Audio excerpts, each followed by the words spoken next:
Chapter 1 Dusk Wolf returns home. You are listening at novelfull.audio. The night sky was as dark as ink, and the flashing neon lights of the nightclub illuminated the most prosperous street in the entire town. There was an endless stream of vehicles on the street, and the most eye-catching one was a black Chrysler parked in front of the nightclub. Sir, please walk slowly, and remember to give a 5-star review on Uber.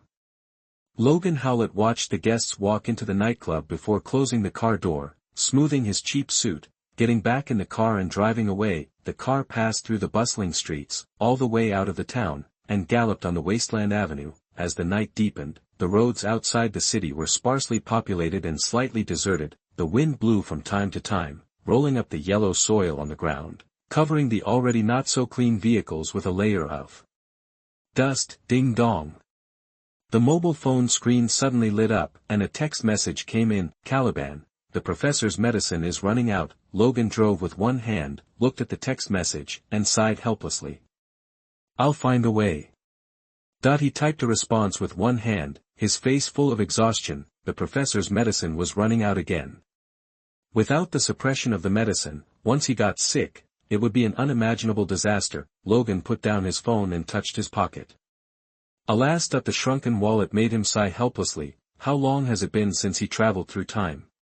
He couldn't remember it a little, and even his previous memories gradually blurred with the passage of time. He only remembered that his surname was not Howlett, but Luo, an ordinary person in China. At that time, Wolverine 3 was in theaters. As an X-Men fan, he also paid a box office for this movie and witnessed the tragic life of the old Wolverine in the theater. Unexpectedly, after waking up from a sleep, he traveled to the X-Men universe and became Logan Howlett. At the beginning of the time travel, Professor X's tragedy in Westchase had not happened, and mutants had not yet gone extinct. Logan tried hard to prevent the tragedy from happening, but it backfired.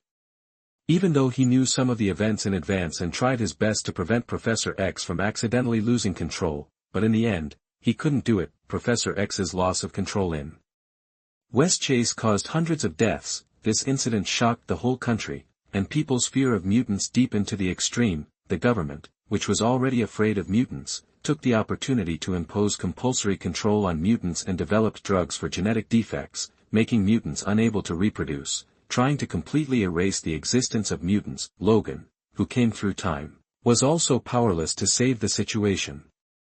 The tragedy of Uncle Wolf in his old age seemed to be reappearing again. Logan looked at himself in the rearview mirror. His gradually vicissitudes of life were full of exhaustion, and the thick beard that had no time to take care of grew wildly like a steel needle, and his messy hair and temples were already a little gray. The old hands holding the steering wheel looked like a piece of tree bark. Looking at this, Logan had a complicated expression. Beep beep, the dashboard suddenly gave a reminder, and the fuel tank, which was about to run out, reflected a scarlet light.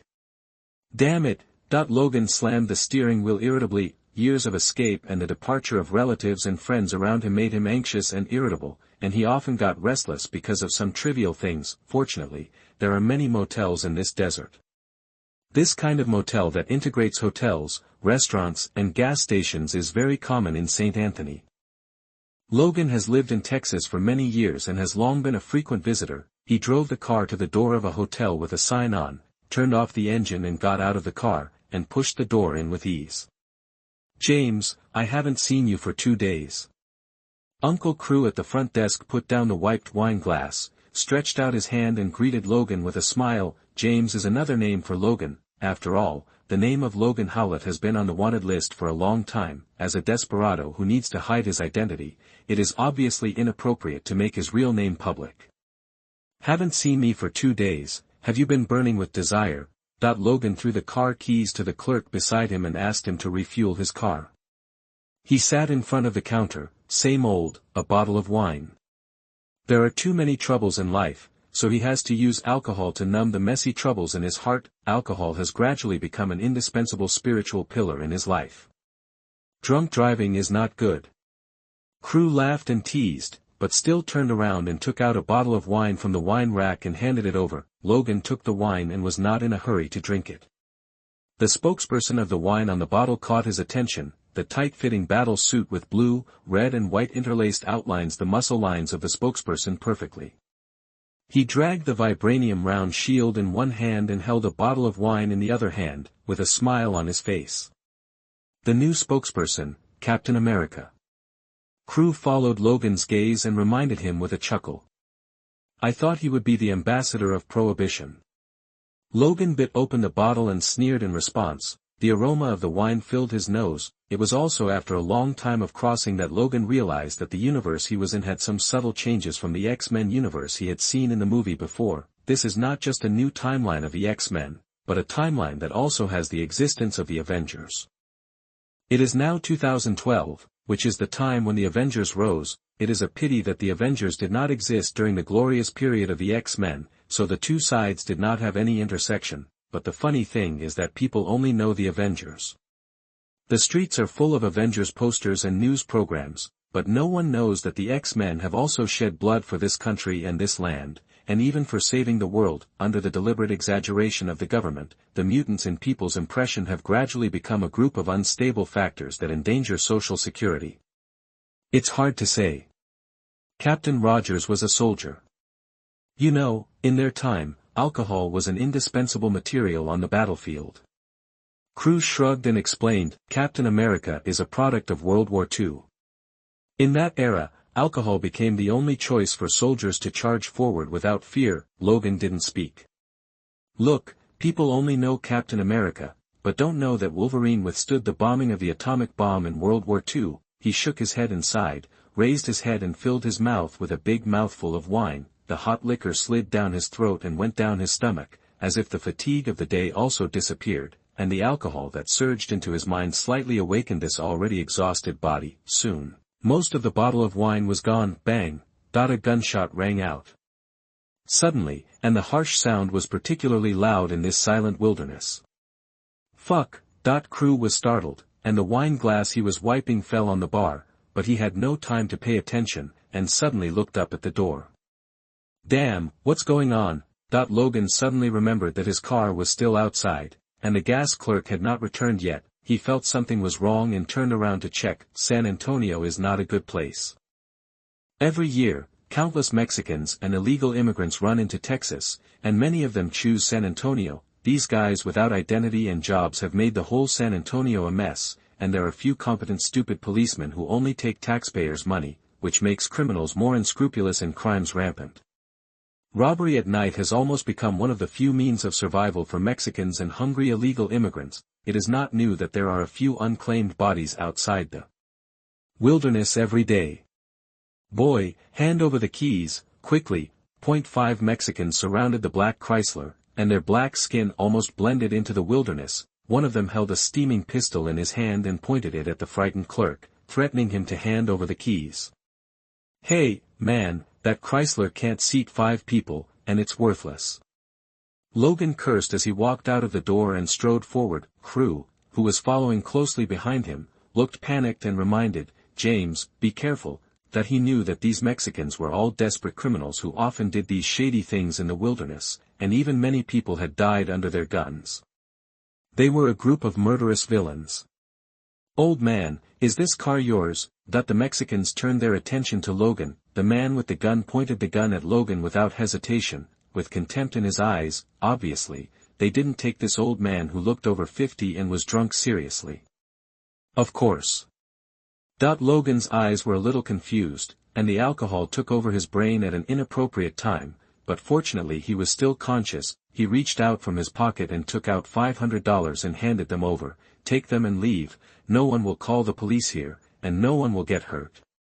Years of escaped life have washed away a lot of the violence in his heart, and he didn't want to cause trouble at this critical moment. The old Mexicans saw the money, and their eyes brightened, but it was obvious that their greed was not limited to this.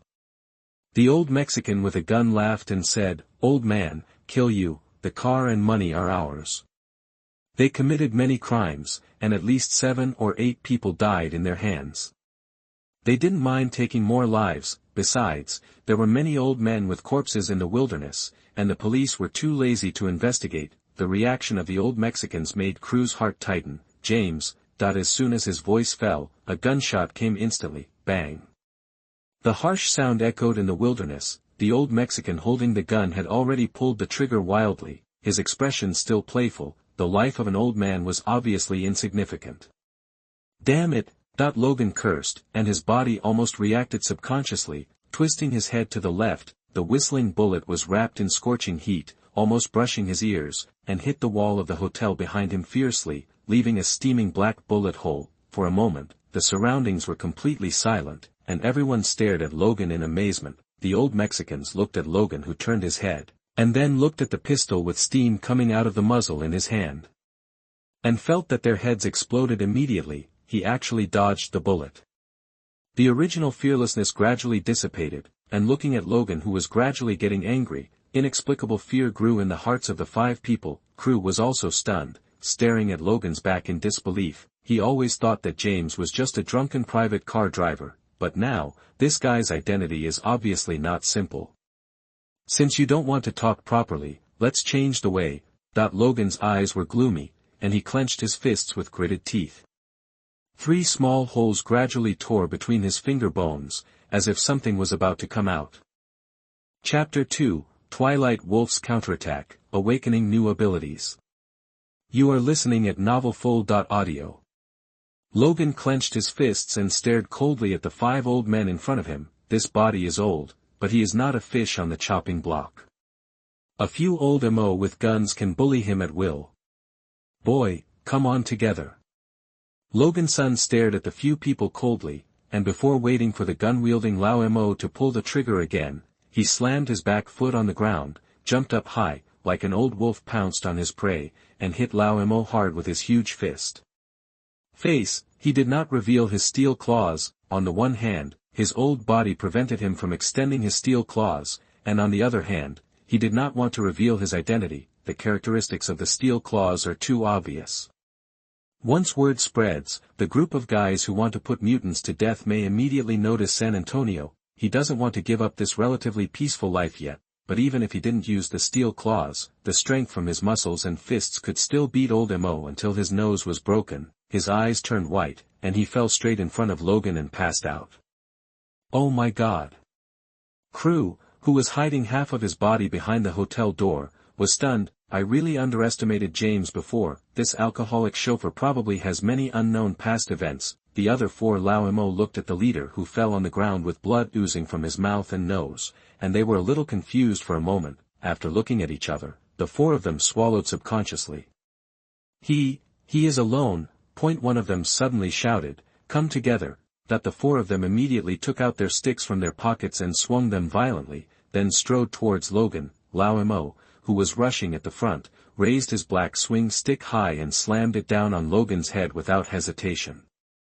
But Logan ducked out of the way, and the stick fell into the air. Before old MO could stop his hand, Logan's huge fist quickly swung out and hit old MO directly in the abdomen. With just one punch, Lao Mo's abdomen was dented. The huge force knocked him back several meters, and he lay on the ground clutching his stomach and groaning in pain. When the other 3 Lao MO saw this, their expressions changed suddenly, but they had no time to pay attention to the situation of their companions. They waved their sticks together, trying to subdue Logan in one fell swoop, but the arm of one of them was tightly grasped by Logan's suddenly extended palm. The big hands, like iron pincers, firmly controlled old Mo's arm. Logan grabbed Lao Mo's arm and blocked a swinging stick coming from the other side. At the same time, he took advantage of the situation and hit Lao Mo's chest with his elbow. Click. There was a crisp sound, and old Mo's chest was visibly dented, his ribs were broken, and he fell to the ground wailing dully. Logan reached out his palm again, grabbed the neck of the old Mo on the left, lifted him up like a chicken, and swung him far away. Old Mo seemed to be a kite with its string cut off, and it flew more than 10 meters. He fell heavily to the ground, and his life or death was unknown. At this time, an old Mo had quietly come up behind Logan, swinging his stick and hitting Logan hard on his thick back. As expected, Logan fell to the ground in pain but did not appear. Old Mo felt as if he had hit a steel plate, his palms were numb from the shock, and the stick in his hand was bent a lot. Seeing this scene, Lao Mo's eyes were full of horror. He completely lost his mind to fight and turned around to run away, but how could Logan give him this opportunity? He stretched out his hand and grabbed old Mo's shoulder. He swung out his other hand without hesitation, knocking old Mo away several meters and falling to the ground. In just 2 minutes, the 4 old Mo's completely lost their ability to resist. Lao Mo, who was hit in the abdomen first, seemed unwilling to give up and struggled to crawl towards the pistol that fell on the ground, but Logan just glanced at him and suddenly raised his foot and stepped down. The pistol was instantly trampled to pieces. Seeing this scene, old Mo suddenly broke into a cold sweat. Only then did he know that Logan still had to hold back, otherwise he would be able to twist off their heads with his strength. Get as far as you can. Logan left a cold sentence. The 4 fallen Lao Mo didn't dare to say anything, so they hurriedly got up from the ground, carried their unconscious eldest brother on their backs, and fled as fast as they could, disappearing into the night. After a while, looking at the backs of the 5 people, Logan looked disdainful. He took out the cigarette case from his arms, lit a cigarette, blew out a smoke ring, and coldly snorted, "You can rob someone with just a gun. But this is normal. In the liberal United States, where guns are free, basically every household has 1 or 2 guns. However, the control of concealed pistols and fully automatic rifles is very strict. It seems that these veterans must have spent a lot of money to get such a pistol." James, another drink. Crew, who hid half of his body behind the door, hesitated to speak, and finally did not ask. He was certain that the guy who called himself James definitely had a story, but in a place like San Antonio, which is a mixed bag, this situation is not uncommon. "One more drink," Logan said, and was about to turn around and go back to the hotel, but a sudden sound in his mind stopped him. "Wait a minute, I seem to be drunk." "You dare to resist and don't become a fish on the chopping board. Prestige +1. Logan looked at the dark blue panel that appeared in front of him and couldn't help but be stunned. He shook his head and felt the cold night wind blowing against his face. After making sure that he had not drunk too much, his whole body suddenly felt a little down. "It seems that only I can see this thing." Endurance, 6, Strength, 7, Agility, 7, Speed, 7, Intelligence, 5, Defense, 7, Willpower, 10, Fighting Skills, 7, Prestige, Special, 1, Special Attributes, none, Special Abilities, Self-Healing Factor, Current Physical Condition, Gradually Weakened, in Poor Condition. Current Free Attribute Points, 0. What does it mean? Logan stared at the data panel that suddenly appeared and noticed the small words at the bottom of the panel. Except for special values, the normal values of other data indicators are 5. Increase prestige and get corresponding rewards. Note, gaining prestige in the tribe doubles the effect. Rewards include free attributes, special abilities, special attributes, etc. Logan looked at these small words and took a while to react. Am I awakening a new ability? Possessing multiple abilities is not common among mutants, but it does not mean that there are none. Some mutants, in addition to the mutant abilities that appear at birth, may also awaken some new abilities during their growth. Jean Grey of Xavier's School of Geniuses had 2 mutant abilities, one was mind control and the other was thought control. However, Logan did not expect that he could awaken new abilities at his age, according to the new ability insights. That came into his mind. It is linked to the tribe. By improving the prestige in the mutant tribe, one can improve one's own strength and obtain freedom attributes. Moreover, gaining prestige from ordinary people can also improve oneself, but the effect is lower than that of the mutant tribe. After completing the understanding of the new ability, Logan's stunned face was gradually covered with joy. His current situation is really bad. His increasing age, coupled with the corrosion of external factors, makes his body worse day by day. What's more, the situation of mutants is like a street rat. He is also wanted by the government. With the elderly Charles Xavier by his side, he has to live a miserable life every day. No one wants to die with regrets, especially Logan. Even years of torture can't dull his passion. "Are you still drinking?" Crew looked at Logan, who suddenly stopped, thinking that he was worried that the gunshot would attract the police, and said with a smile, "This is a damn place. If we don't call the police, no one will come to take care of it." "Drink?" Logan's weathered face smiled, but he didn't answer, just laughed and responded, "I won't go home until I'm drunk tonight." The emergence of new abilities made him see a new dawn, and he drank until late at night. it was not until the early hours of the morning that he left the hotel with the bottle of wine and staggered back to the car to rest. As an Uber driver in recent years, he rarely went back to home. The so-called home was actually an abandoned old factory. There was no warmth of home, and coupled with the busy work, he mostly spent the night in the car. In the back seat of the car, Logan lay through the skylight and looked up at the stars. The starlight tonight was different from before. The stars looked particularly bright, and the night breeze was particularly comfortable. Chapter 3: The Poison of Adamantium. You are listening at NavelFull.audio. The sky was white, the blinding light hit Logan's drunken face, and his tightly closed eyes slowly opened. Last night's heavy drinking made him look a little unwell. He squinted his hazy eyes and stretched out his withered palms to block the dazzling sunlight. After his eyes adjusted to the current light, he pushed open the car door and returned to the motel. The hotel was open 24 hours a day, but crew had already finished his night shift the day before, and a young man who looked only in his early 20s replaced him. Open an hourly room. Logan dropped a few dollars at the front desk, took the key handed over by the young man, and walked to the room according to the house number on the key. He needed to take a shower. He was sweaty yesterday, and his cheap suit was full of sweat and alcohol. If he went out to drive to pick up customers like this, he would be complained by customers. In the bathroom, Logan took off his suit, revealing his tendon meat and the hideous scars on his body. Some of his genes contain self-healing factors. Normally, no matter how severe the penetrating wound is, it can be healed in a short time. However, due to some irreversible reasons, the effect of the self-healing factor has also faded visibly. Even if many injuries can be recovered, they will still leave scars. Logan stood in front of the mirror and looked at the hideous body. He turned on the radio in the toilet. At this time, the radio was broadcasting boring morning news. He looked at his appearance in the mirror, and then looked down at his hands. He clenched his fists a little harder, and 3 holes slowly appeared between his fists. 3 steel claws flashing with cold light slowly extended from them. However, due to his aging, the steel claws that could be extended at will in the past only showed their heads and could no longer be extended. Logan stared at the steel claws, stretched out his other hand without hesitation, held them tightly, and pulled them out with force. Hiss! That the sharp steel claws instantly cut through his palm, and the bright red blood dripped.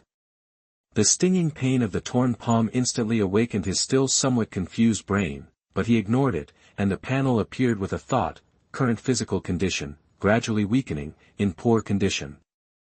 Logan looked at the content on the panel and suddenly noticed that there was a detailed information next to this line of text: your body is gradually aging, the adamantium alloy is poisoning and devouring your health, and genetically modified food is suppressing your X gene. Cough, cough, cough. The sudden violent cough made Logan retract the panel, covering his mouth and cursing, damn it, that although he is a mutant, aging is inevitable. In the past, the self-healing factor in the body would slow down aging and extend its lifespan indefinitely, but after the government developed defective genes for mutants and put them into food, these genetically modified foods are almost all over the world. Logan and other mutants inevitably ingest genetically modified foods, which causes the X gene in their bodies to be suppressed, and the self-healing factor is also affected by it, and the effect is obviously gradually weakening. Of course, he can also choose to eat only pure natural food, but the government has long guessed the mutants' ideas and taken precautions. It has long been rumored that artificial rainfall also contains substances that suppress the X gene. It can be said that as long as you live in this world, you will inevitably be corroded by genetically modified substances. In addition, the adamantium alloys in your body that can greatly enhance your combat effectiveness are now an unavoidable problem for him. In the past, there was a self-healing factor, and the poisoning of the adamantium alloy was minimal, but now it is different from the past. The self-healing factor is gradually declining and can no longer suppress the toxins of the adamantium alloy, causing his body to gradually weaken visibly. The radio broadcast today's morning news, and the host and guests continued to chat and joke in the live broadcast. Josh, the weather is great today. Yes, host. Red Pants won the championship yesterday. Even if it was cloudy, the sky was clear. Okay, today's topic is mutants. Mutants, they sound familiar. Are they some new superheroes? No, they are a very distant group, but there seems to be no news about them in the past decade. Endangered species? A good analogy, Josh, they are just like Indians. I remembered the host. I seem to have seen related news when I was a child. They seem to be very dangerous. Of course, but the good news is that mutants are dying out.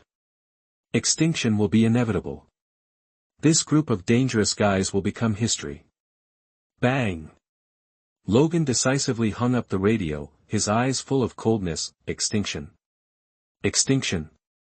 Logan sighed deeply, his face gradually helpless. Perhaps the news is right. The era of mutants is over. Under the suppression of genetically modified substances, mutants can no longer give birth to offspring. Not only do they suppress mutants physically, they also use such means to try to completely exterminate them. Logan slammed the porcelain basin he was washing his hands in, venting his self-blame. He could have changed everything, but in the end, everything ended in tragedy. Cheer up. Logan looked up at himself in the mirror, although the person in the mirror looked like an old man with a long illness, but under those old eyes, he regained vitality today. The awakening of new abilities gave him new hope. He was unwilling to give up. After bandaging the wound on his palm that was cut by the steel claws, Logan changed into a clean cheap suit after taking a shower and strode out of the hotel. At the same time, he took out his mobile phone and called an unmarked number. I want to buy medicine, see you at the old place. Without waiting for the other party to respond, Logan hung up the phone, got in the car and started the ignition. The professor was very ill and needed medicine to suppress it all year round, but now he is a wanted criminal, and it is impossible for him to register and buy it with his identity. It is even more impossible for the hospital's prescription drugs to be sold openly to a wanted criminal, but fortunately, this is San Antonio, a place where nothing is surprising. There are many ways to get medicine, and it is also very common for a batch of medicines to be lost inexplicably in the hospital every day. Of course, the medicines purchased in this way are usually far higher than the market price. Logan did not make much money as an Uber driver, and most of his monthly salary was used to buy medicine for the professor, but he had to do it. The professor was very ill. Without the suppression of drugs, the professor's brain was a bomb that could explode at any time. For the professor and for safety, he could only run around the streets of San Antonio, especially when he touched his empty wallet. As for leaving the professor alone, Logan had never thought about it, because the professor had not abandoned him at the beginning. Bang! Logan had just started the car and was about to shift gears to leave when the passenger door suddenly opened. The man in a black suit got in without hesitation, looking back nervously, and kept urging Logan, drive quickly. Logan glanced at the rearview mirror and saw a group of gunmen rushing towards this side. It seems that this guy has caused a lot of trouble. Sir, I don't want to cause trouble. Logan looked at the man in the suit and spoke calmly. $1,000, take me away from here. The man stared at the back, his tone unquestionable. 1,000. Logan couldn't help but calculate the benefits. $1,000, minus the gas, an Uber driver would need 10 days to earn that much. Logan was tempted, but he still turned off the engine and held out his hand. 5,000. Damn it. The man looked at Logan, who was raising the price, and finally nodded helplessly. Deal. Logan smiled. Hold on tight. Restarted the ignition, and the black Chrysler quickly fled from here. He didn't want to cause trouble, but now, having no money in his pocket is his biggest trouble. Chapter 4 Professor X. You are listening at NovelFull.audio. On the desert road, yellow wind and sand swept past. The black car broke through the wind and sand and drove quickly on the road. Behind the car, several motorcycles were driving side by side, occupying almost the entire road. The motorcycle engine roared and roared, chasing the car in front. The members on the car shouted and raised their guns, like a group of hunters chasing their prey. Who are they? Logan held the steering wheel tightly with both hands. He had pushed the car's gear to the extreme and stepped on the accelerator completely. The car whizzed like a blade cutting through the wind and sand. As I write this, I hope readers will remember our domain name Taiwan Novel Network. He looked through the rearview mirror at the group of crazy guys behind him and couldn't help but ask. A few bastards from a motorcycle gang. The man in a black suit sat in the passenger seat, holding the handle firmly with his hand, looking disgusted. Is it them? Logan has also heard about the motorcycle gang. They are a group of riders who hang out in the desert. They often engage in highway robbery. To put it bluntly, they are desert bandits. However, highway robbery seems to be just a sideline business of motorcycle gangs. They mainly operate the tavern industry. Many taverns in the desert have motorcycle gang backgrounds. Highway robbery is more like the entertainment behavior of a group of lunatics. Watch the front. The man in the suit suddenly pointed to the road ahead and made a sharp crackling sound. Logan turned his sights on the rearview mirror back to the road, and saw two pickup trucks suddenly appearing in front of the avenue. They crossed the road in the middle, completely blocking the entire road. Damn it! Logan cursed and quickly turned the steering wheel. The vehicle turned around like it was drifting, rushed off the road, and raced on the desolate desert. The yellow sand rolled up by the wheels looked like a sandstorm. However, the guys from the motorcycle gang don't seem to be planning to give up on the big fish of men in suits. They also turned around and whizzed through the wind and sand, chasing after him. Bang bang bang. The sudden sound of gunfire covered up the roar of the engine, making it particularly harsh in this wilderness. In the rearview mirror, Logan could clearly see that the madman on the back seat of the motorcycle gang had stood up, holding his companion's shoulder with one hand and holding a gun with the other, and kept shooting at the car. Bang bang. Logan felt the car body shaking violently, and suddenly felt bad. When he looked back, he saw that the rear seat window had been hit by a bullet, and the tempered glass instantly cracked like a spider web. The intensive barrage fire made the entire car body buzz. FAQ, my car. Logan's eyes were filled with distress. No customer wants to ride in a car with bullet holes in it that makes them think the driver is a thug. And the money to repair the car is a huge expense, which is simply unacceptable to Logan now. Logan held the steering wheel with one hand and took out a pistol from the drawer with the other hand and threw it to the man in the suit. Kill them. But when he is unwilling to expose the steel claws, the straightforward deterrent effect of the pistol can easily dissuade some gangsters, so even if it is rarely used, Logan will put it somewhere within easy reach. The man in the suit was obviously a little surprised that Logan suddenly pulled out a pistol, but he still loaded it skillfully. Holding the grip in one hand and holding the pistol out the window with the other, constantly pulling the trigger to fight back at the motorcycle gang behind him. But this is not a smooth road after all. The vehicle was driving rapidly on the desert full of rocks, and the wind and sand rolled up made it possible for people to open their mouths and fill their mouths with dust. The violently shaking car made it impossible for the man in a suit, who was not very proficient in shooting skills, to aim.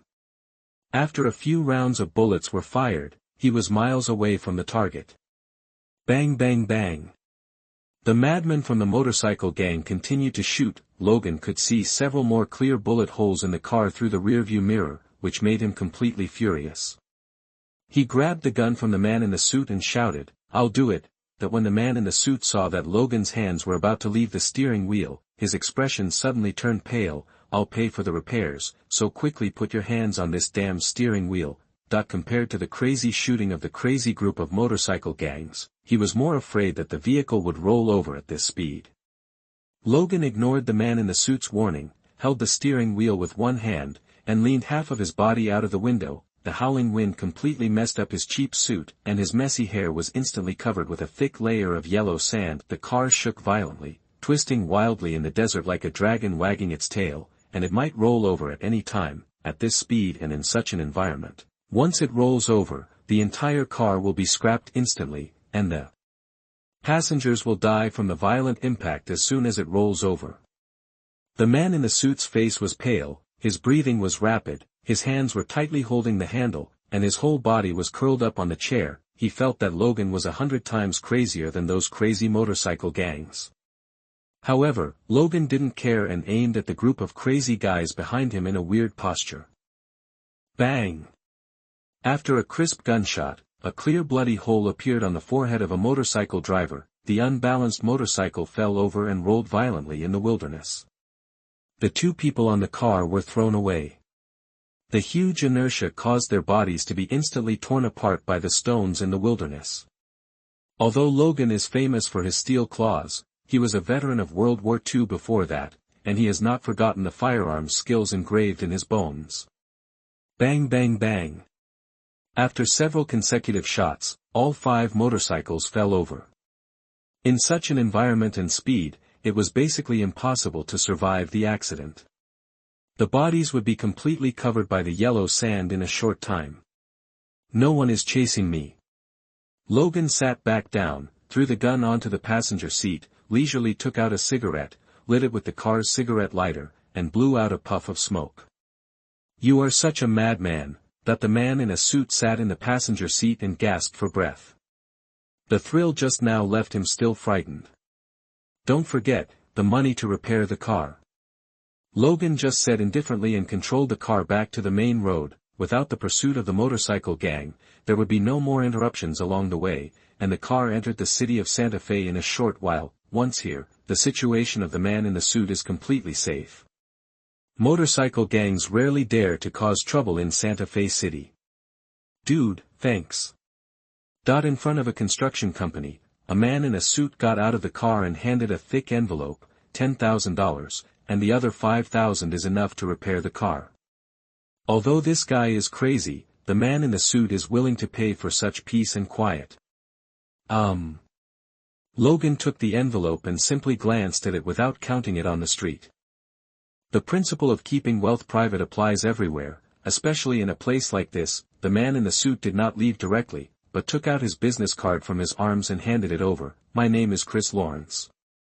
If you want to do big business in the future, you can contact me." Lawrence? Logan remembered that the most famous family in Santa Fe City also had the surname Lawrence. This family was not a simple family. They believed in both black and white and had a great reputation in Santa Fe City. "That's right, it's the Lawrence you think of." Chris Lawrence smiled and said, "We'll see you again if we have the opportunity to work together again." Logan looked at the business card in his hand and had an idea for a moment. Maybe it's time to consider changing jobs. His previous plan was to buy a boat and take the professor to live on the sea. In the vast ocean, even if the professor loses control, the risk can be minimized, but now the awakening of his new ability made him give up this idea. Instead of living an ignoble existence in the vast ocean, what he should do is to restore the glory of his tribe and get rid of this damn situation at this stage. And the money required for this goal cannot be supported by an Uber driver. Now he can hardly even afford the professor's medication. Putting the business card away, Logan drove to the hospital and parked not far from the hospital's garbage passage and waited quietly. After waiting in the car for a while, I saw a caregiver sneaking out. Logan got out of the car decisively, walked up as if nothing had happened, and walked side by side with the caregiver. "Look ahead, don't look at me," the caregiver kept looking forward, trying not to look so conspicuous. "Medicine." Logan didn't look at him and responded in a low voice. 2,000. The nurse whispered, her voice unmistakable. "Are you crazy? It used to be 1,050. Logan was very dissatisfied with the nurse's quote. It was a full $500 more expensive than before. This was several days' wages for him. Nowadays, hospitals have stricter control over drugs. It is normal for prices to increase. Even a cent less than 2,000 yuan will not suffice. The nurse tightened the bottle of medicine in his pocket. As long as the price could not be negotiated, he would turn around and leave without hesitation. "Damn it," Logan reluctantly took out $2,000 and quickly stuffed it into the caregiver's pocket. The nurse also stuffed the medicine bottle in his pocket into Logan's pocket at lightning speed, and the two parted ways. Back in the car, Logan took out the medicine in his pocket and checked it carefully. After confirming that there was no problem, he decisively started the car and quickly drove out of the city, all the way across the desert highway. Beyond the border is Mexico. The car stopped outside an abandoned factory. In front of an abandoned house in the factory, Logan pushed open the rusty iron door. The rusty door bolt made a sharp creaking sound when the door was pushed open. "Who?" In the messy house, a pale man walked out of the corner holding a shotgun. "It's me, Caliban." Logan held the medicine, pushed the shotgun in Caliban's hand away from him, and strode into the house. Caliban breathed a deep sigh of relief, looked outside the door to make sure there was no one, then put away his shotgun and said, "Send a message in advance next time you come back." Logan shrugged, "Don't be nervous all day long, no one is trying to kill you. Caliban suffers from albinism and has pale skin lesions. He cannot be exposed to strong light and has to wrap himself into a mummy even if he wants to go out. Being in a cold environment all year round made this guy suffer from persecutory paranoia. Don't tell me this, go see the professor first. Caliban returned to the stove and continued to slowly cook today's lunch. Logan poured the pills he just bought into the bowl and asked, how is he doing? It's always the same, nagging all day long. Caliban shrugged helplessly. In his opinion, the professor is now a crazy old man, a time bomb that can explode at any time. Well. Logan sighed helplessly, took a glass of water, and walked out the door with the pills. It was noon at this time, and the noon sun in the desert was simply frighteningly poisonous. The baked yellow sand seemed to have layers of space fluctuations. Logan braved the scorching sun and came to a huge water tower. The round water tower used to hold the daily water for hundreds of people, but now it is in ruins. Under the scouring of wind and sand and the scorching sun, the surface of the huge water tower is already covered with rust, and many iron sheets cannot resist the erosion of nature, revealing large and small holes. Logan looked at the water tower and sighed as he opened the heavy door of the water tower. The inside of the water tower was transformed into a room, with a desk, a bed, and even a clothesline for hanging clothes. An old man sat in an electric wheelchair, controlling the wheelchair to circle in the huge water tower, and muttering to himself. Logan closed the door of the water tower and called the old man softly, Charles. Chapter 5 New Hope, Regroup. You are listening at NovelFull.audio. Who? A hoarse voice came from the wheelchair, accompanied by a pair of hazy eyes hiding under the shadows. Don't worry, it's me, Logan. Taiwan Novel Network. Logan walked slowly into the water tower and spoke carefully. Charles Cyber moved his wheelchair forward, and light penetrated through the damaged hole on the top of the water tower, illuminating the face full of vicissitudes of life and covered with age spots. He raised his head and glanced at Logan with hazy eyes, and then moved his wheelchair back in fear. No, you are not Logan. The Logan I know is not like this. Logan quickly stepped forward, came to the front of the wheelchair, bent down, and whispered comfortingly, Don't worry, Professor, take a good look, it is indeed me. The flustered Charles stared at Logan's face. His spirit gradually calmed down, his light blue eyes revealed disbelief. Oh my God, Logan, you are so old. You look like an old man. He stretched out his hand tremblingly, and placed his palm like a dead tree against Logan's wrinkled face, his face full of distress. Professor, I am almost 200 years old. Logan said nonchalantly, handed over the medicine in the bowl, took a bottle of water from the table next to him, and unscrewed the bottle cap. The professor suffers from Alzheimer's disease and has very poor memory. He often remembers the wrong time and cannot even recognize people clearly. Even if Magneto was standing in front of him when he was sick, he probably wouldn't remember the old man who fell in love and killed each other. Now, he is no longer respected by everyone as Professor. In order to avoid pursuit and to prevent accidental loss of control leading to disaster, he could only be locked in such a small water tower, breathing the air full of rust. That's impossible. You have a self-healing factor. You should be in your prime now. The professor's face suddenly darkened. It must be a conspiracy. They are poisoning you and trying to kill you in their limited lifespan.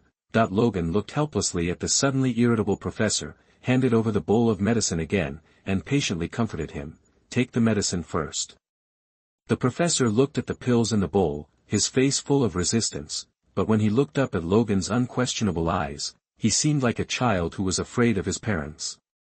He stretched out his trembling palms uncontrollably and threw the pills into his mouth. Swallow with water. As the drug took effect and his consciousness gradually awakened, the professor's light blue eyes regained some brightness. He looked up at Logan and asked subconsciously, Logan, when did you come back? After saying that, the professor completely came back to his senses, slumped in his chair and sighed, feeling a little lonely, and said, Sorry, I was confused again. It doesn't matter. Logan nodded and put the bowl on the table aside. Do you want to lie down? The old man nodded. I'm a little tired. Logan picked up the professor, put him gently on the bed, and covered him with a blanket. I met a big and generous customer today. He invited me to do a big business and I can make a lot of money. Sounds dangerous. The professor was lying on the bed, holding the blanket with both hands, and looked at Logan quietly. Your body is not as good as when you were young. It's okay, don't worry, I'll be careful. Logan patted the professor on the shoulder to comfort him. The two of them talked to each other, sitting on the bedside, like family members, like father and son. However, Logan is actually 100 years older than Charles in bed. Are you still going to go ahead and buy a boat?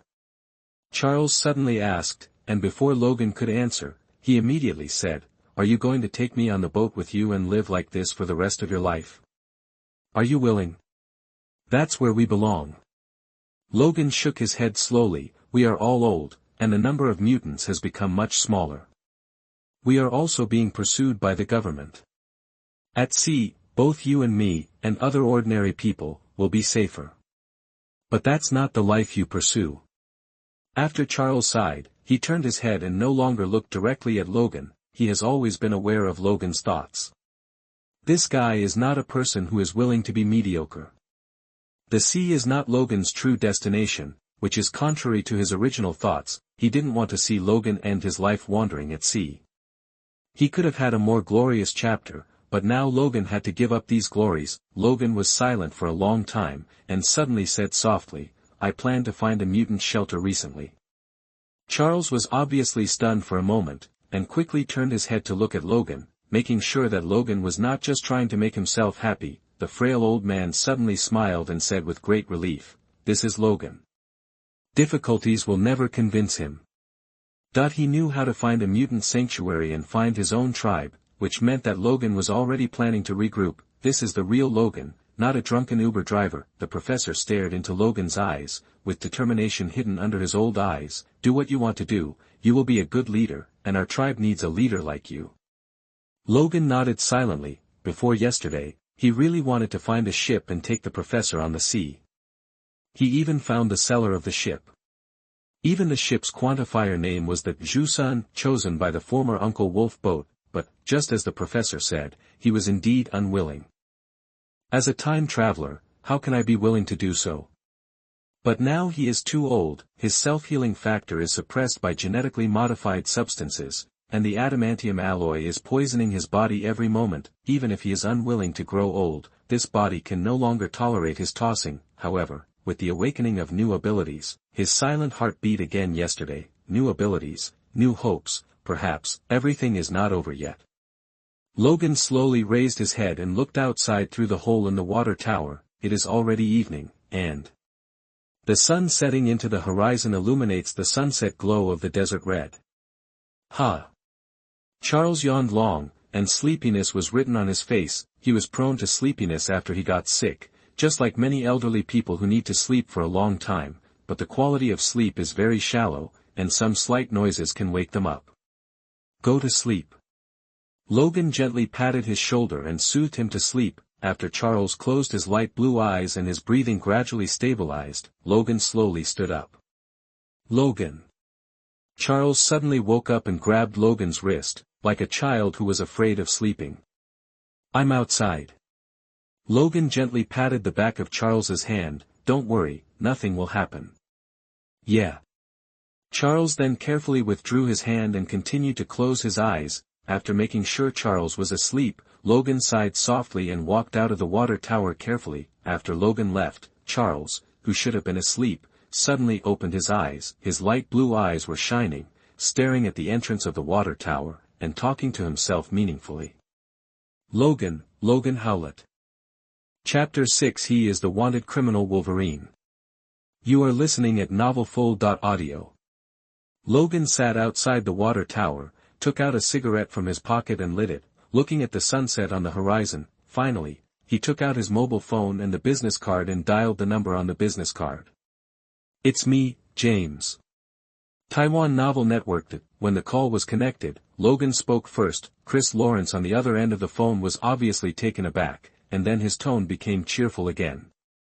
Dude, I knew you would definitely call. How about it? Have you considered it?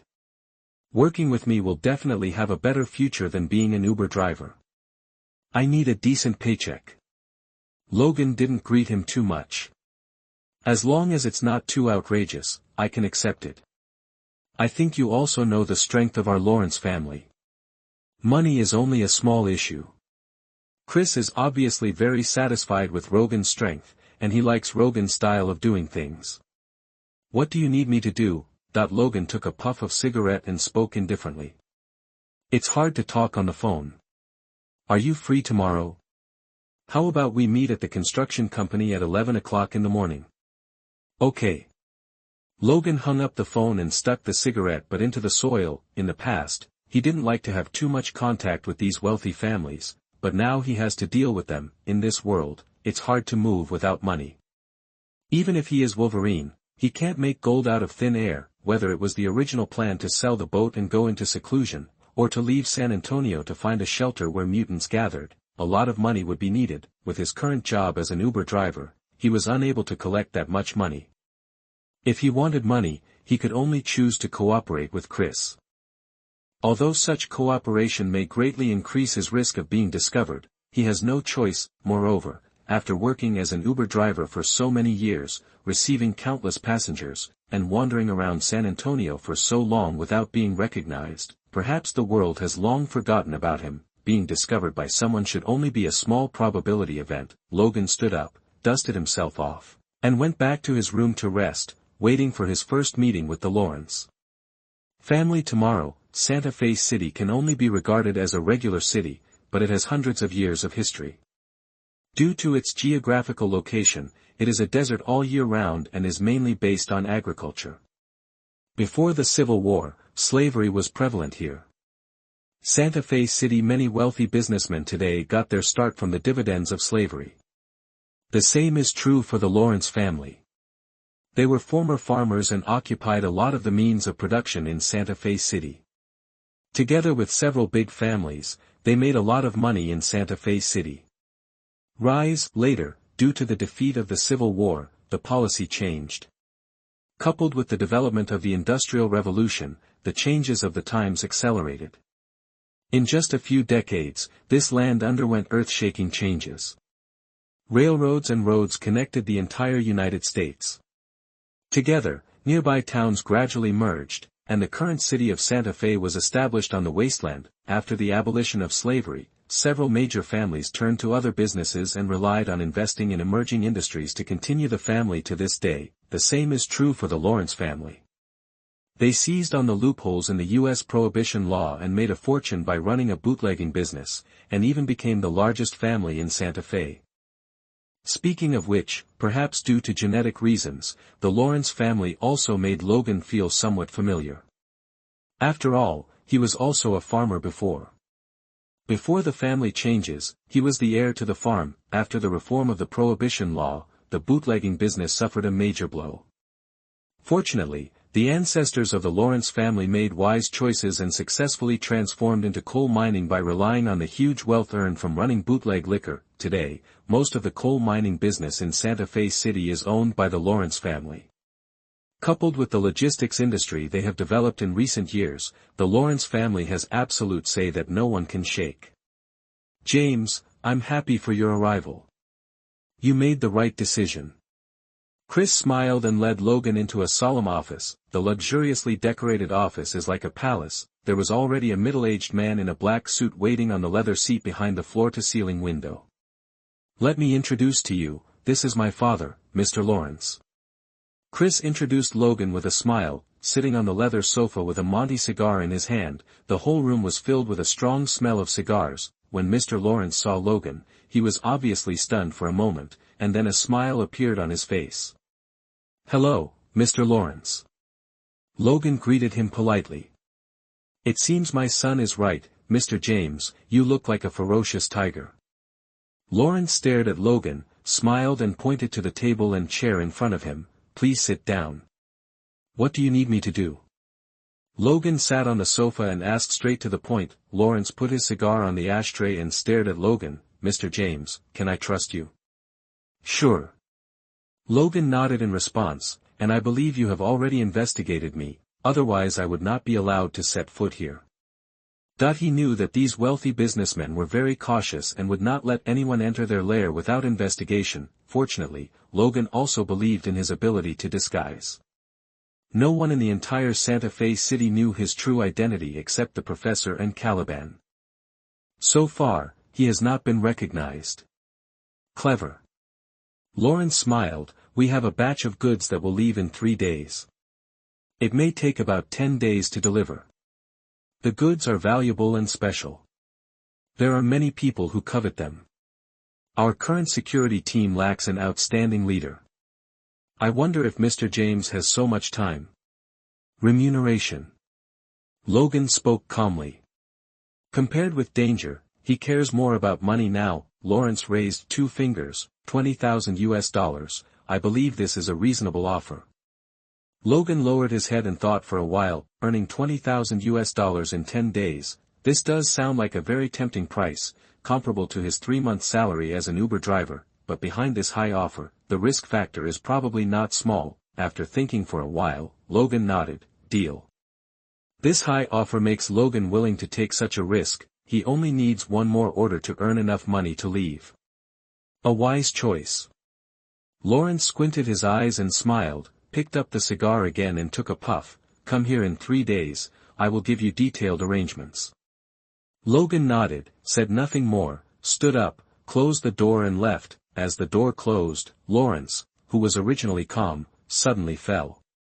He stared at Chris and asked in a deep voice, "Where did you find him?" "You mean James?" Chris looked at his father, who suddenly changed color, and seemed to have noticed something wrong. He said quickly, "I ran into him on the road by accident. He saved my life. He is a very crazy guy, but he is also a good thug, better than anyone in our security team." Chris paused and added, "I have investigated his file. He came to Santa Fe a few years ago and has always been an Uber driver. Except for alcoholism and drunk driving, he has no problems." "No." Lawrence shook his head and kept searching in the cabinet. Finally, he found a stack of old newspapers at the bottom. "He is Wolverine, Logan." Lawrence slapped the bun on the table and pointed to a photo on it. That was a headline news article 20 years ago. The reporter interviewed Xavier School for the Gifted. The most eye-catching position in the photo was Wolverine when he was young, and Wolverine's face just matched James, who just came in. Hiss. Chris looked down at the photo and frowned. It's really him.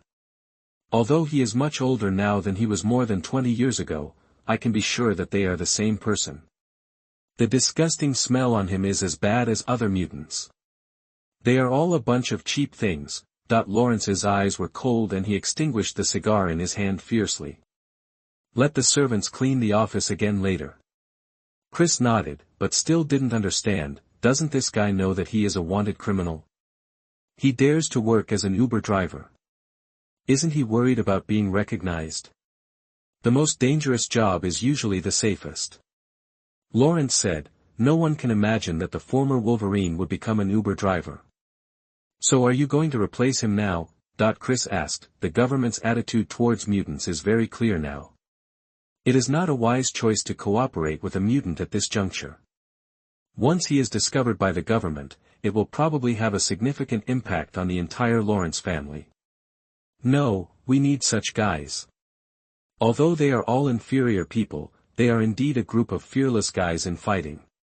Lawrence shook his head, stared at the office door, and sneered. Since this guy is taking risks, he must have some concerns, especially since he is still a wanted criminal wanted by the government. As long as we catch his handle, he will let us do whatever we want.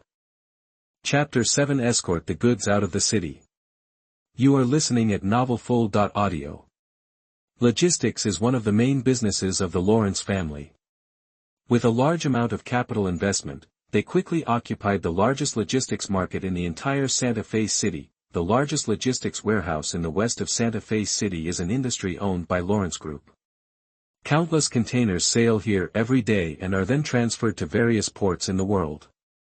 The profit in a single day is enough to make ordinary people live a luxurious life. Lifetime, outside the busy warehouse, 2 trucks full of goods were parked, and 3 guys who didn't look like they were easy to mess with were waiting quietly beside the trucks. "This cargo is very important. Please pay attention to it and make sure nothing happens." Conrad held a cigarette in his hand and turned around to warn his two companions, if something goes wrong, the three of us tied together won't be able to compensate. Samuel, the driver, and Joshua, the security guard, nodded silently. After many years of cooperation, they had already adapted to Conrad's instructions to them, who told this guy to be a mercenary before. He has successfully completed many dangerous missions in the tropical rainforest and Gobi Desert. In terms of combat ability, this guy can subdue them with one hand. Aren't you leaving yet? Josh L., who was tall and thin and wearing a light body armor, asked. We have waited here long enough. Wait a minute, Chris asked us to wait for him to come over before setting off. Conrad threw down the cigarette butt and stamped it out. Okay, they're here.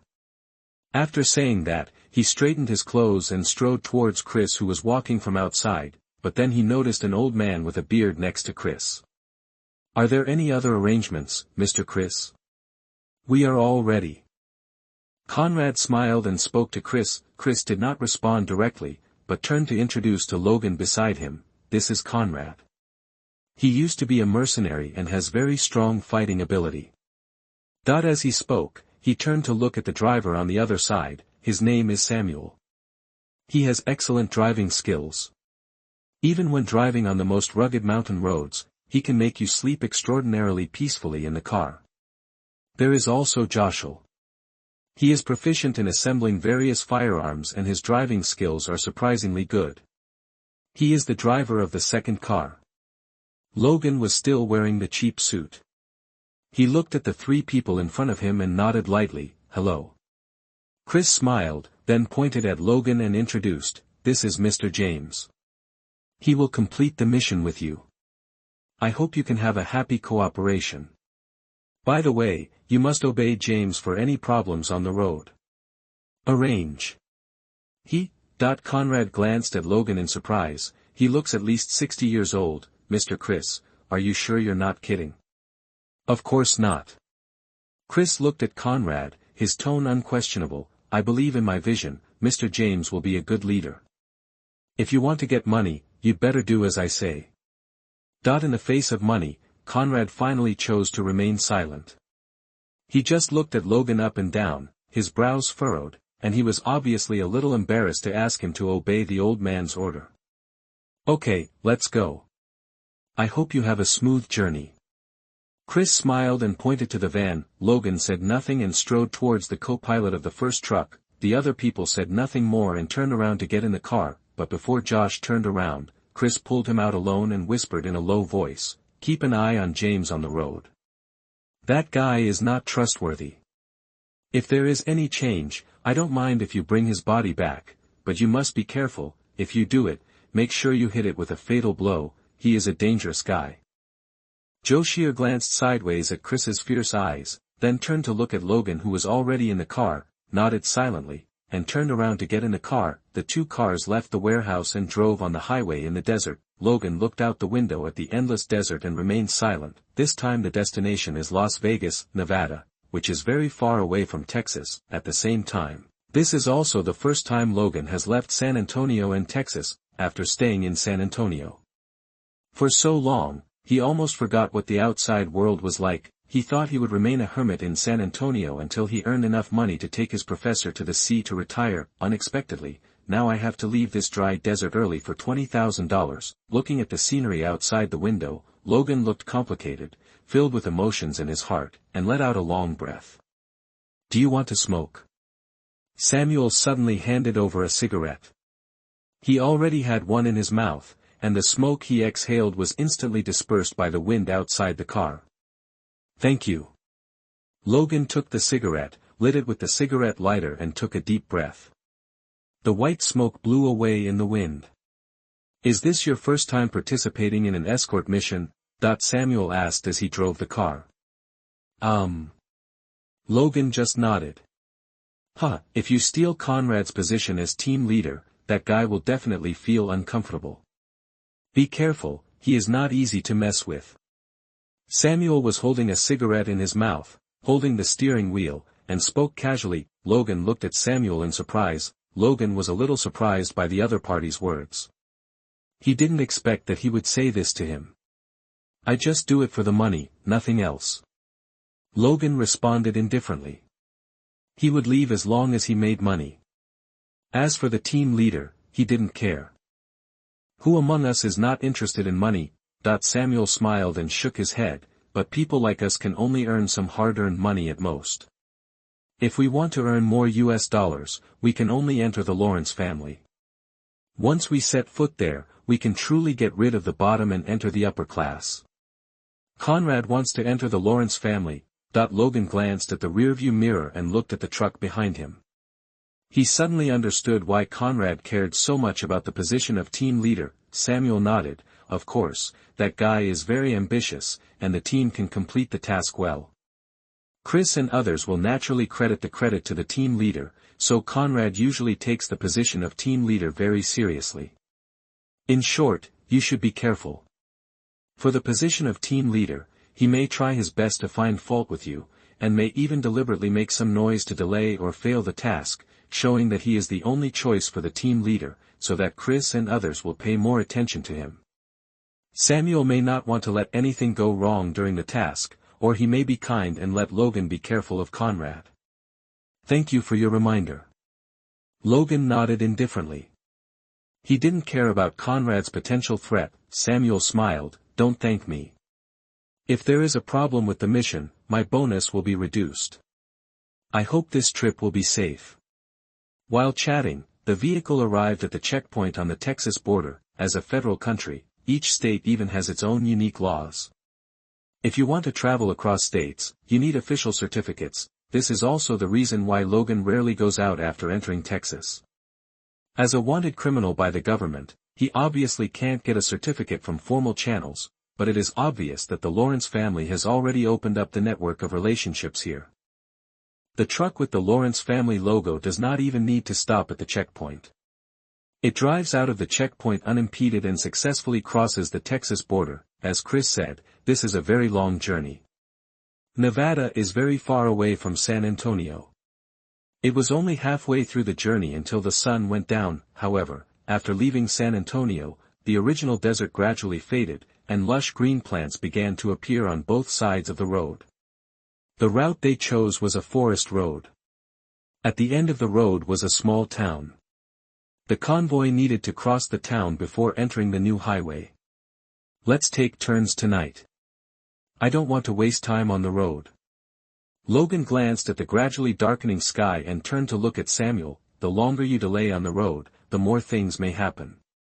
Logan doesn't want to see any accidents happen. Okay.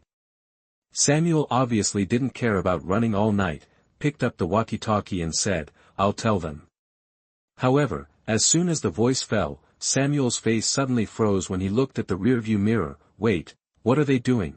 Logan hurriedly looked at the rearview mirror, only to see that the truck that had been following behind suddenly turned and stopped outside a tavern. Stop and take a look. Logan ordered. Samuel hurriedly stopped the vehicle. At this time, Conrad and Josh in the car behind had also gotten out of the car and were about to enter the bar. Logan stepped forward to stop them. What are you doing? Did I say we were going to stop? Conrad glanced at Logan and said disdainfully, Old man, I don't care what you think, but I need to rest now. If you want to leave, go by yourself. We need to drink some wine here and set off tomorrow morning.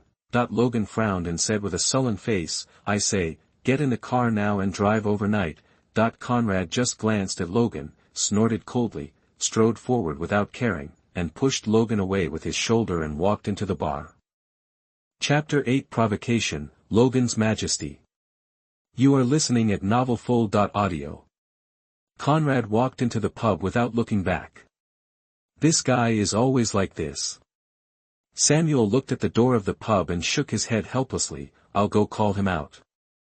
It was only the first day of the mission, and Samuel didn't want the team to get too stalemate. Google search TWKN. Logan turned his head and looked at Josh on the other side. At this time, Josh seemed to be indifferent to what was happening in front of him.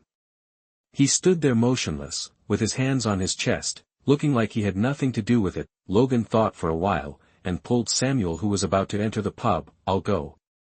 Samuel was stunned, turned back and looked at Logan worriedly. With his personality, he won't listen to you. He knew that the reason why Conrad was so irritable today was because Logan took his position as the leader. Logan went in to call him. Not only could he not call him out, but it might also aggravate the conflict. But Logan ignored him, pushed open the door of the pub, and strode in. The light in the pub was dim, and many people gathered together drinking beer and chatting in a low voice. Conrad sat alone at the bar. He seemed to be very familiar with the receptionist of the tavern. He had already finished half of the drink in his hand and was whispering something with the receptionist. Logan walked to Conrad and sat down, raised a finger and said to the receptionist, "Hey, a glass of wine." Conrad glanced at Logan, but did not speak. He just turned around slightly and continued to drink. The receptionist also handed a large glass of beer to Logan. Logan glanced at Conrad and raised the glass. "Follow me after you finish this glass. This place is too messy. We must ensure the safety of the goods." He knew that Conrad wanted to enter the Lawrence family, but Logan was not interested in these. He just wanted to complete the task quickly and get the salary. After that, Logan raised the glass and drank the full glass of beer. "Old man, what are you worried about? I have been running this route for 3 years, and there has never been any accident with the goods I escorted." Conrad looked at Logan with a cold snort.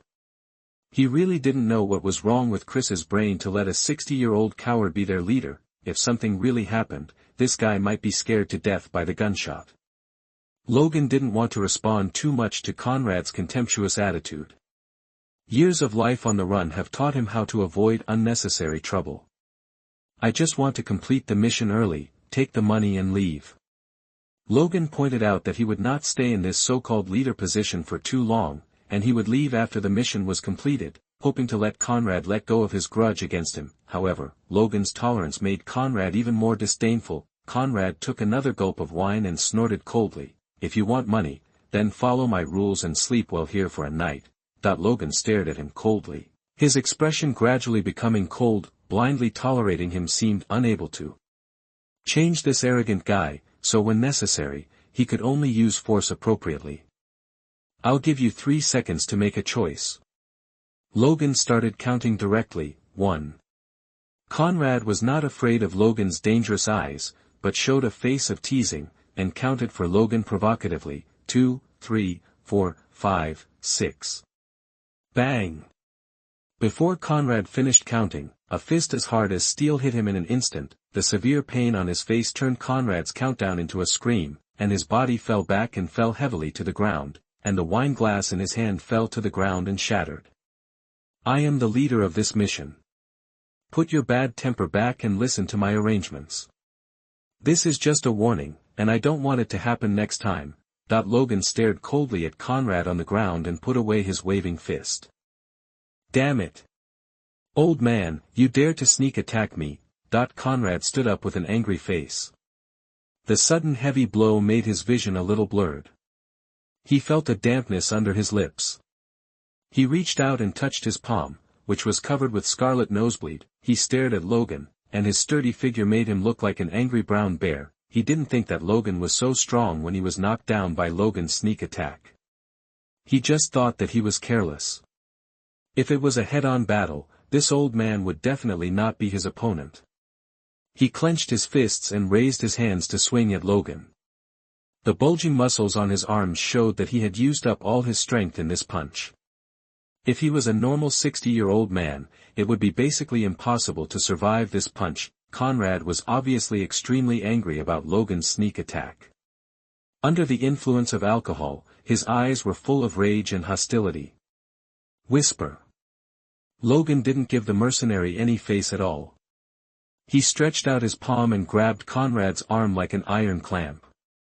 With a gorgeous shoulder throw, he directly smashed this guy who looked as strong as a brown bear onto the wine table next to him. Bang!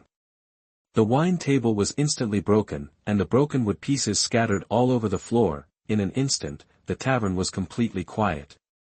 Everyone looked over and was stunned to see that Logan, who looked to be 60 years old, could actually give Conrad a shoulder throw. The bartender at the front desk was also stunned for a moment. His face suddenly darkened, and he shouted loudly, "Fight outside, no fighting is allowed in the tavern."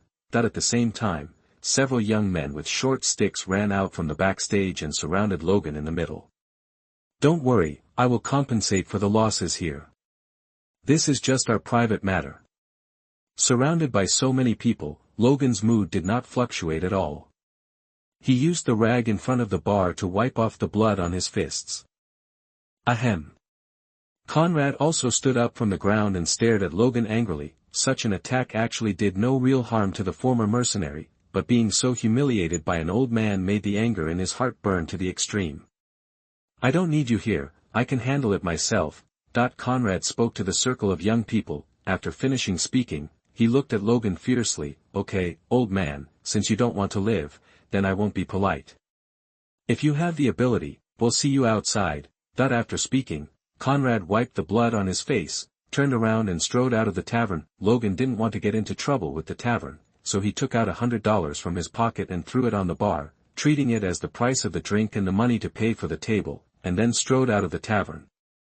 In order to make Conrad obedient in subsequent tasks, it seems that a lesson is indispensable. Fortunately, although his body is far inferior to that of his youth, it is still more than enough to deal with a mercenary. As soon as he walked out of the tavern, Conrad picked up a steel pipe from the ground, turned around and swung it at Logan's head without hesitation. There was no wave on Logan's face.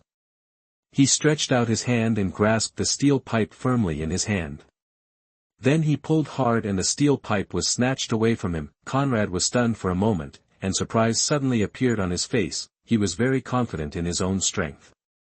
With this stick, steel could be bent directly, but Logan was able to block it directly with one hand, and even snatched his own steel pipe away. How is it possible? How could this old man be so strong?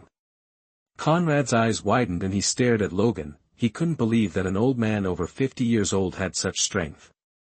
What are you doing? There was a sudden explosion, and Samuel and Josier strode towards this side. When they saw the two men at war with each other, they also saw the blood stains on Conrad's face. They realized that something was wrong, and hurriedly stepped forward to kill him. The two pulled apart. What happened? How come the fight started in just a few minutes? Samuel took the steel pipe from Logan's hand and threw it aside. His face was full of worry and a little surprised at the same time. He could see that Conrad seemed to be at a disadvantage in this conflict. Logan did not respond to Samuel, but just stared at Conrad coldly. I am the leader of this mission. If you still act without permission, I don't mind maiming you before you go on the road.